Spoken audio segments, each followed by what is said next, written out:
Perjalanan rohani ke sebuah negara asal para imam.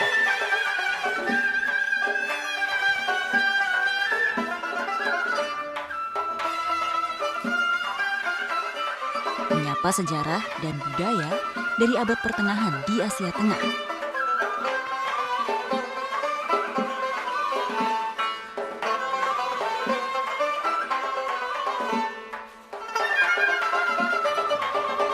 Keramahan dari negara Islam di sisi Rusia.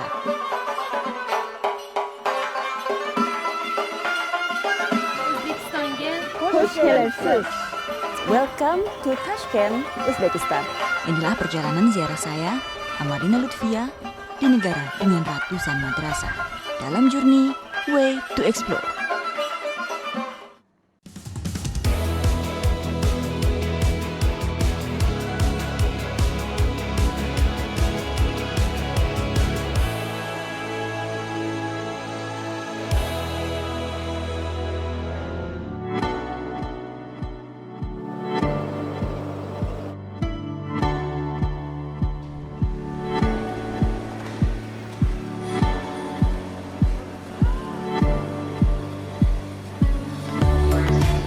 Kali ini saya mengawali perjalanan dari Bandara Internasional Kuala Lumpur menuju sebuah negara Islam di Asia Tengah, Uzbekistan.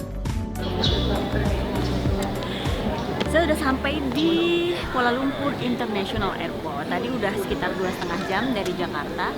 Dan untuk ke Tashkent, Uzbekistan, kita harus transit dulu karena nggak ada direct flight dari Tashkent ke Jakarta ataupun Jakarta ke Tashkent. Nah, sekarang mau check-in dulu ya. Penerbangan langsung ke Uzbekistan hanya dapat ditempuh dengan satu-satunya maskapai milik negara, yaitu Uzbekistan Air. Nah, sewaktu saya berangkat, belum ada penerbangan yang langsung dari Jakarta, maka saya pun harus berganti pesawat di Malaysia. Seperti penerbangan internasional lainnya, Uzbekistan Air memperbolehkan kita untuk membawa satu buah koper dengan berat 30 kg. Nah, kira-kira total biaya yang diperlukan untuk sampai ke Uzbekistan dari Jakarta adalah sekitar $400 atau sekitar $50 untuk tiket Jakarta Kuala Lumpur dan $350 untuk menuju ke Tashkent tanpa transit. Jadi, jika membeli tiket pulang pergi, biaya totalnya bisa mencapai $800 atau 11 juta rupiah. Di bandara saya bertemu dengan manajer Uzbekistan Airways Kuala Lumpur dan mendapat kabar baik. Assalamualaikum. Assalamualaikum. I'm Amelina from Jakarta, Indonesia. Shehzad Akmal from Uzbekistan Airways in Malaysia. Yeah, so Nice to meet I just got here to Kuala Lumpur from Jakarta, and there's no direct flight from Jakarta, so I have to take a transit here and then take a connecting flight to Tashkent. Do you plan to open a direct flight from Jakarta to Okay, to Tashkent? make it easier for Indonesians to travel to Uzbekistan, first of all, our government announced that there will be visa-free regime for Indonesian citizens to stay 30 days in Uzbekistan without visa. Without visa? And the second step is open to a direct flight to Indonesia between Uzbekistan and Indonesia. So starting from the 1st May. It's our planning to be twice a week. Oh, twice a week? Yes, And what day? On Wednesday and on Friday. Oh, Wednesday and Friday. Yes. So the Uzbekistan Airways will be connected with the Kuala Lumpur flight. So on Wednesday it will be Tashkent, Kuala Lumpur, Jakarta, Tashkent, and on Friday it will be Tashkent, Jakarta, Kuala Lumpur, Tashkent. Setelah check-in, saya pun menuju ke terminal keberangkatan internasional dan bersiap menuju ke Tashkent, ibu kota Uzbekistan.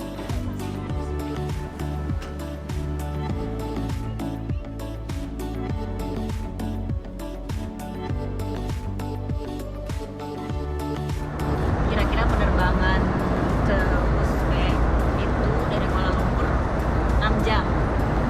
Tapi supaya nggak bosan, sebenarnya di sini ada entertainment flight sama makanan sih. Nanti kita coba ya makanan apa, makanan enak gak sih makanan di Uzbekistan. Nah, supaya nggak bosan, sebenarnya ada entertainment di dalam pesawat dan juga nanti kita cicip deh gimana sih rasanya makanan di dalam pesawat Uzbekistan Airways. Perjalanan dari Kuala Lumpur ke Tashkent ditempuh sekitar 8 jam. Tapi jangan khawatir kelaparan. Di dalam pesawat disediakan 1 kali makan malam dan makanan ringan. Juga disediakan beraneka minuman dan hiburan. Jadi 8 jam perjalanan akan terasa cepat berlalu.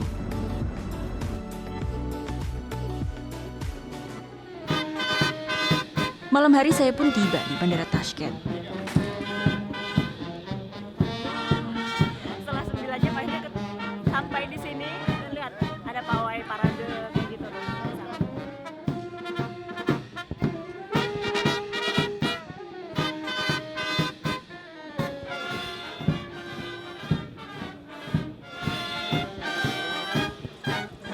Uzbekistan adalah negara 4 musim dengan suhu yang ekstrim saat musim panas dan dingin.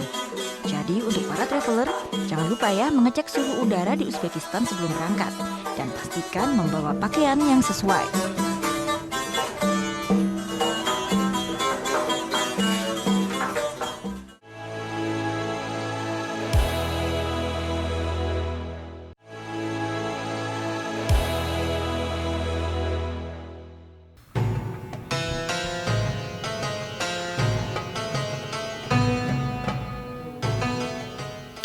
Selamat pagi dari Tashkent, dan hari ini kita akan coba muter-muter kota. Kalau lihat nih, hotel di Tashkent ini termasuk salah satu yang modern karena pasca presiden yang baru sekitar 3 tahun belakangan, Tashkent ini mulai membuka investasi asing untuk masuk ke sini, dan presiden juga menyarankan untuk semua pengusaha termasuk membangun pariwisata. Jadi jangan khawatir kalau datang ke Tashkent, ini banyak hotel-hotel baru yang bagus dan bisa ditempati. Usai era keterbukaan Uzbekistan di Tashkent, kini bermunculan hotel-hotel modern dengan harga cukup terjangkau dan tentu fasilitas yang lengkap untuk para traveler.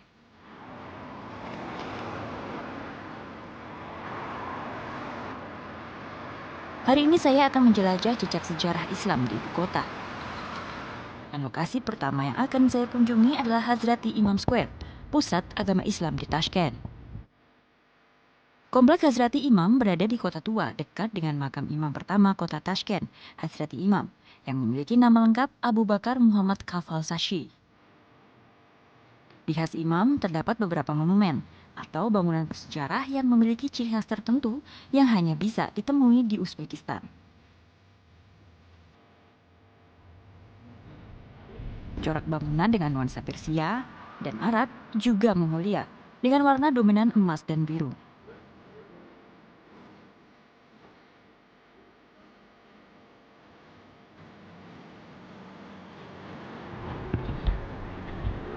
Halo Mr. Ben. Assalamu alaikum.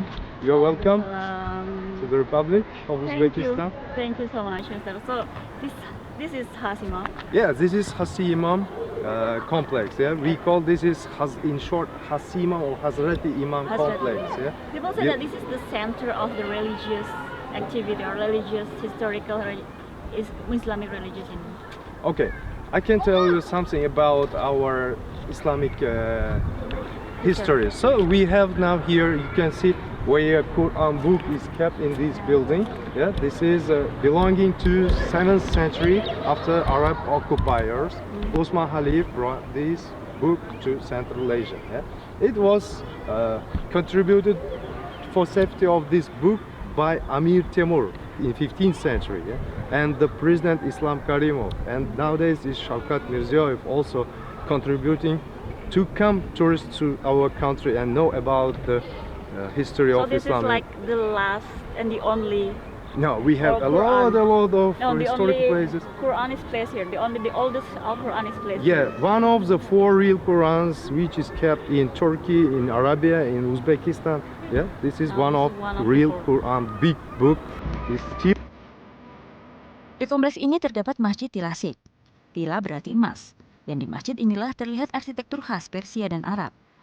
Selain Masjid Tilasik, ada juga bangunan yang dibuat khusus untuk menempatkan salah satu mushaf Al-Quran tertua di dunia. Mushaf ini disusun oleh Khalifah ketiga umat Islam Utsman bin Affan dan selesai 19 tahun usai wafatnya Nabi Muhammad SAW. Sayangnya, tidak diperkenankan untuk mengambil video atau foto di dalam ruang penyimpanan Al-Quran. Di dalam itu tersimpan mushaf asli, salah satu mushaf asli dari Al Quran karya Khalifah Utsman bin Affan. Dan kita memang tidak boleh ambil gambar di dalam, tapi saya tadi sudah masuk, memang seperti yang digambarkan, ada percikan darah di situ karena diceritakan bahwa Khalifah tersebut meninggal pada saat wafat pada saat membaca surat Al-Baqarah gitu.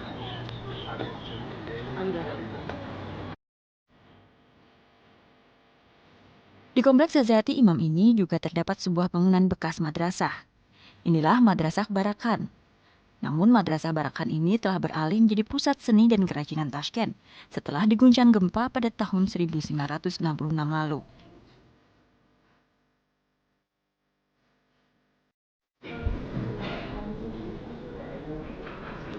Ini dulunya adalah madrasah, tapi tahun 1966 ada gempa, lalu madrasahnya dipindahkan dan sekarang beralih fungsi jadi semacam art shop. Salah satunya ada kerajinan khas Tashkent. Jadi kita di kota Tashkent namanya, ibu kotanya, dan semua kerajinan di sini adalah ciri khas Tashkent. Seperti Indonesia juga sih, masing-masing daerah kan punya ciri khas sendiri. Nah, disinilah tempat barang-barang Tashkent. Coba kita lihat ya, kayak gimana sih ciri khas kota Tashkent.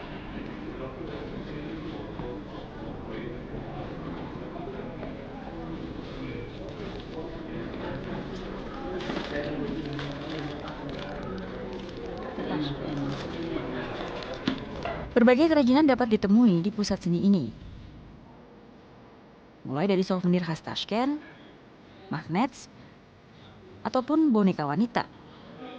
Kerajinan kayu untuk tempat membaca Al-Quran dan juga alat musik.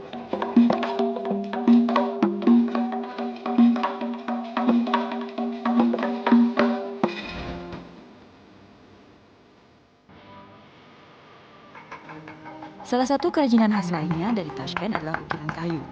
Untuk membuat sebuah kerajinan seperti ini, pengukir membutuhkan waktu 3 hari. Dan jika lengkap dengan pewarna, dibutuhkan waktu hingga 1 minggu. Di Uzbekistan pada umumnya jenis kayu yang banyak digunakan adalah kayu walnut. Dari ukiran kayu kita beralih ke ukiran unik lain. Saya bertemu seorang perajin jerami. Perajin ukiran jerami ini hanya satu-satunya di Uzbekistan. Ia pun mewarisi keahlian ini turun-temurun dari keluarga. Pengukir jerami menghasilkan karya indah berupa lukisan 3 dimensi. Karya-karya pengukir ini berkisah mengenai sejarah penyebaran Islam di Jalur Sutra. Jalur Sutra adalah jalur perdagangan yang ditempuh oleh pedagang Cina menuju ke beberapa negara di Asia Selatan, Tengah, Arab hingga ke Eropa dan Mesir. Salah satunya melalui Uzbekistan. Kalau dilihat nih, lukisan-lukisan ini tuh sebenarnya menjelaskan tentang jalur sutra. Dulu kan ada pedagang dan lewat dari timur ke barat lewat jalur sutra ini. Nah, di jalur sutra ini juga terjadi syiar Islam. Jadi syiar Islam itu dilakukan oleh mereka sambil berdagang. Jadi ini cukup penting peranannya dalam sejarah Islam, jalur sutra. Sejak kaum muslimin menguasai semenanjung Arabia pada abad ke-7, agama Islam segera menyebar ke berbagai penjuru Asia dan Afrika, bahkan hingga ke Eropa. Perdagangan pun menjadi faktor utama kedua dalam penyebaran Islam setelah penaklukan yang dilakukan kerajaan Muslim.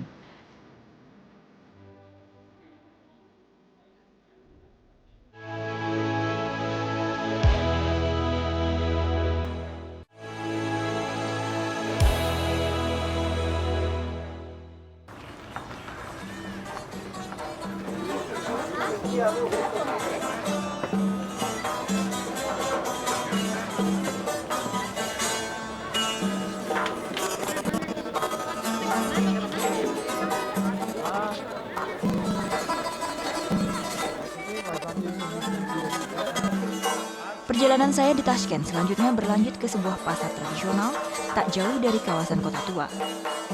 Kompleks Hazreti Imam, inilah Chorsu Bazar. Di sini dijual aneka makanan seperti kacang-kacangan dan juga daging, semua dapat ditemui di pasar ini.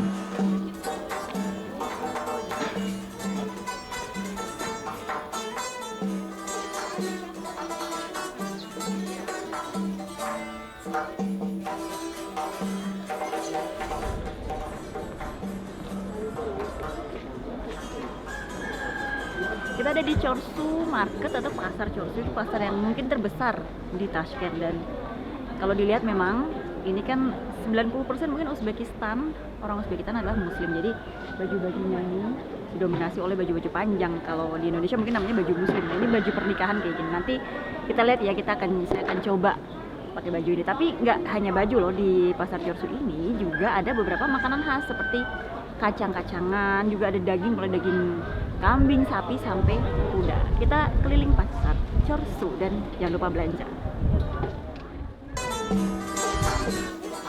Menuju ke sebuah kios pakaian, saya mencoba pakaian tradisional Uzbekistan.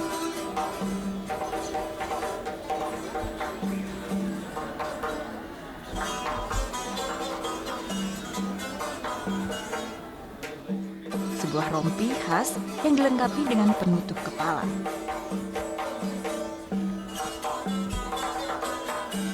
Inilah gaya gadis Uzbekistan.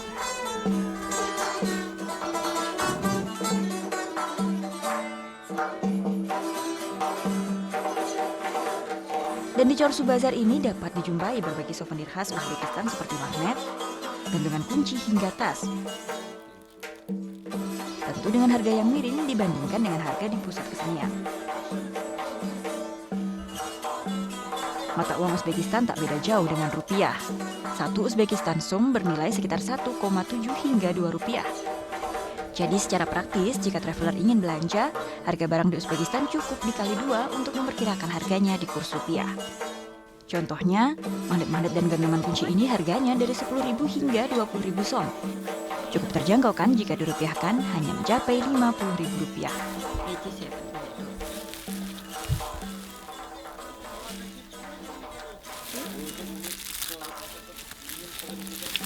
Okay.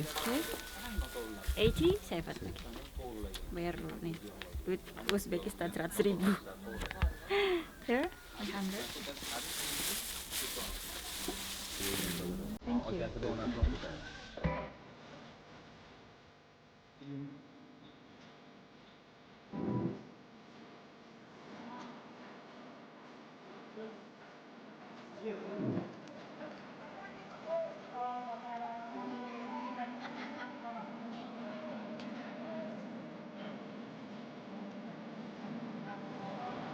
Uzbekistan tersohor dengan banyaknya madrasah yang melahirkan banyak imam dan ulama muslim.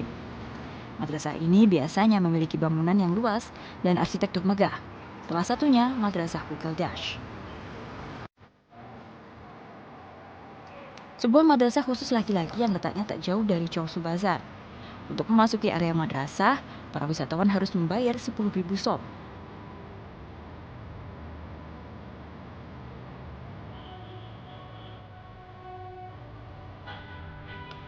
Madrasah Kukeldash dibangun pada abad pertengahan pada masa pemerintahan dinasti Shaibanid.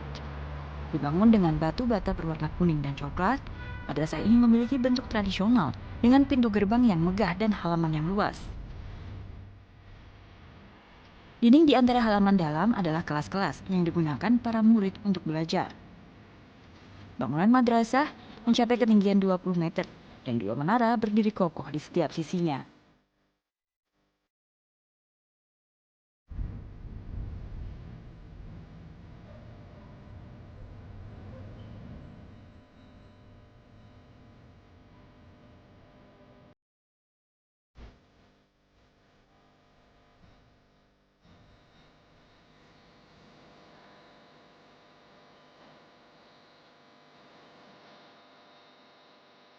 Di sisi Madrasah Kukeldash berdiri sebuah masjid. Masjid ini bernama Masjid Khoja Ahlul Wali atau Masjid Jama atau juga disebut Zuma.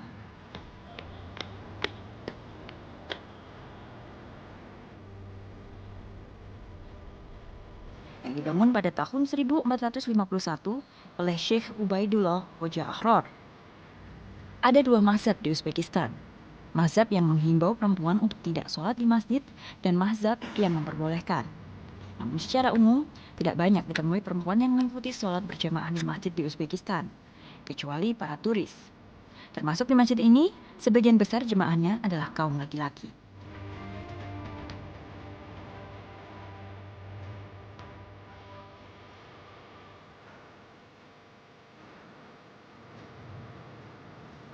Masjid Masjid Soeharto kali ini memang biasa digunakan turis perempuan untuk sholat. Tapi umumnya memang di Uzbekistan yang sholat di masjid adalah kebanyakan para lelaki. Dan hari ini masjid ini mengakhiri perjalanan saya di Tashkent.